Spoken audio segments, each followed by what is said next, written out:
Екі топқа бөлінеді. Bir жағы bir күнеден келе жатқан христиан топтары бар бұлардың ішінде, бір жағы мұсылман, ал мұсылмандардың өзі негізінде билік ЛСР университеті бұлар бізге ханефи мәселесіне жақын келеді. Ал халықтың көпшілігі жаңылмаса малики деген мезһепте Америкаларда. Төрт мезһепті, қарт мезһептің бірі. Бірақ бұлардың енді жалпы діни ұстанымы, сосын біздегі сияқты енді жалпы өмір сүру ережелері түгел бәрі түркілерге өте жақын. Оның екі себебі бар. Біреу Сұлтан Бейбарыс атамыз, екіншісі Осман империясының қоластында олар 4 ғасырдай тұрған. Сондықтан ол жерде түркілік не бар бір жағынан. Жаңағы іздейміз, реттейміз дегендей, сосын сол жақтағы біздің енді талай Байбарыстай аталарымыз бар. Енді біз Байбарыстай ғана білеміз, бірақ Байбарыстың ол екінші біреу айтып бар. Ол жерде 4 ғасыр билік еткен. 4 ғасырдың ішінде қанша батыр, қанша неміз бар. Соның бәрін шығарып алуға бізге мүмкіншілік тууы мүмкін. Бірақ бұл жерде бір но деген мәселе бар. Ол мынада. Бұлар ресми ұйым, яғни елшіліктің ішіндегі жаңағыдай мәдени ұйым.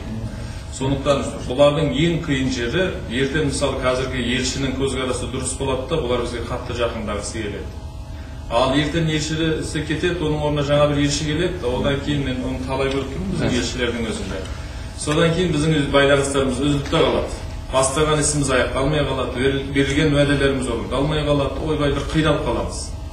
Солардың түгел бәрін жақсылап тұрып реттеу керек. Бұл кісілердің енді негізгі мақсаты енді тәуелсіздікті алғаннан бері Қазақстан мен Орта Азия елдерімен жақындасқысы келіп тұр. Соның ішінде негізінен ең өзіне жақын серіктес ретінде Қазақстанды таңдап тұрғылар. Баяғыдан солай. Оның өзі жаңағы мына жерге ЛСР университетінің ашылуынан да көруге болады. Жаңағы Нұр ЛСР-дің бір несі болса, утопиясы. Өйткені басқа түркі мемлекеттерінде бұлардың университеті жоқ, ешқайсысында жоқ. Бұлар біздермен байланыс жасағысы келеді. Бірақ бұлардың енді байланыстарына дәл қазіргі таңда бір жағынан араб деген, сосын екінші жағынан ол жақтағы саяси позиция жақтарын бұлар ескере отырып, Қазақстан мысалы 10 жылдай Нұр-Мүбарактың ашылуына рұқсат еткізіледі.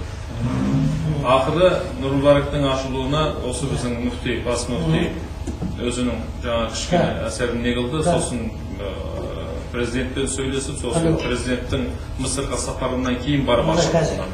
Біз ол баяғыдан жаңағыдай жасауға күшіміз білдірген еді. Бұлар енді Қазақстанға өзінің мәдениетін, өзінің тарихын, өзінің әдебиетін, соларды бір жағынан таныстырғысы келіп тұр, алғысы келіп тұр. Бірақ бұл жерде қатып қалған бір не бар, бюрократия бар, сосын шетелдесе кішкене сақтықтық бар.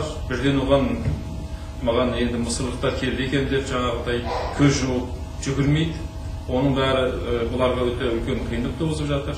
Ал енді осын мемлекеттік жағынан шеше алғаннан кейін халықтық ұйымдармен шешуге бола ма, қоғамдық ұйымдармен жақындасуымызға бола ма, солар арқылы мүмкін қазақ халқына өзімізді жеткізе аламыз ба? Олар да бізге жеткізсін дегендей мәселені әрекеттер. Халықтың бер қайталамыз ба? Ол енді аса үлкен бір ойлаудың қажеті жоқ, олар ондайға әлі келмейді. Дегенмен бұл бізге байланыс, екі жақты байланыс көп нәрсе бере алады. Өйткені қазақтың кем дегенде осы түркі халықтарының 11 ғасырлық тарихы Мысырда жатыр. Мысырда біздің тарихымыз өте бай. Бірақ осы күнге дейін өкінішке орай мысалы Түркияда да болсын, осы Қазақстанда да болсын, сояқта біз терең зерттеу жөнінде ешқандай жаңа құлшымыз қадам басып жатқан жоқпыз. Сондықтан бұл жақтарды өте жаңағыдай терең ескеруіміз керек. Сосын ертеңгісін жаңағыдай үзіліп қалатындай бүгін бастап, ертең бастап, олар өздерінің жаңағыдай ойлап жатқан бір ошақты шаруасы бар, соны бізбен өткізіп алып, одан кейін барып мәселе тоқтап қалатындай болмаса, негізі Мысыр елімен байланыс жасауға болады. Олар өйткені жаңағыдай түркі халықтарына арабтың ішіндегі ең жақын. Және ол мысырлықтардың орыстар сөзі ғой, екеуінің қанын кессең, татардың қаны хат дейді. Сол сияқты олардың да сондай негізі. Мен және бір естідім, енді атын айтпай қояйын, бір ағамыздың кітабын аударды, бұлар жақын арада. Сол кісіге өзінің кітабын тапсырды.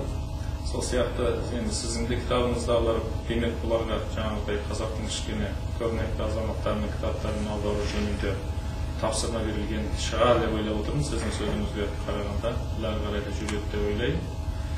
Endi agarda durust ne jasalsa, pozitsiya aniqtalsa, hech qanday problema yo'q. Jasasuga bo'ladi. Ikki jaqda ulkan ofislaridan niyati toza, ko'rinib turib, tek medeniy qaram-qatnoslarni o'rnatish kerak. Biz ularni qilmaymiz, o'tamiz. Ondaydan qo'rqma kerak. Өйткені кез келген шетел ол тең позицияда екі жақтылық ол бізге жаңағы келісімшарт ол әрқашанда артықшылық етпесе кемшілік етпейді.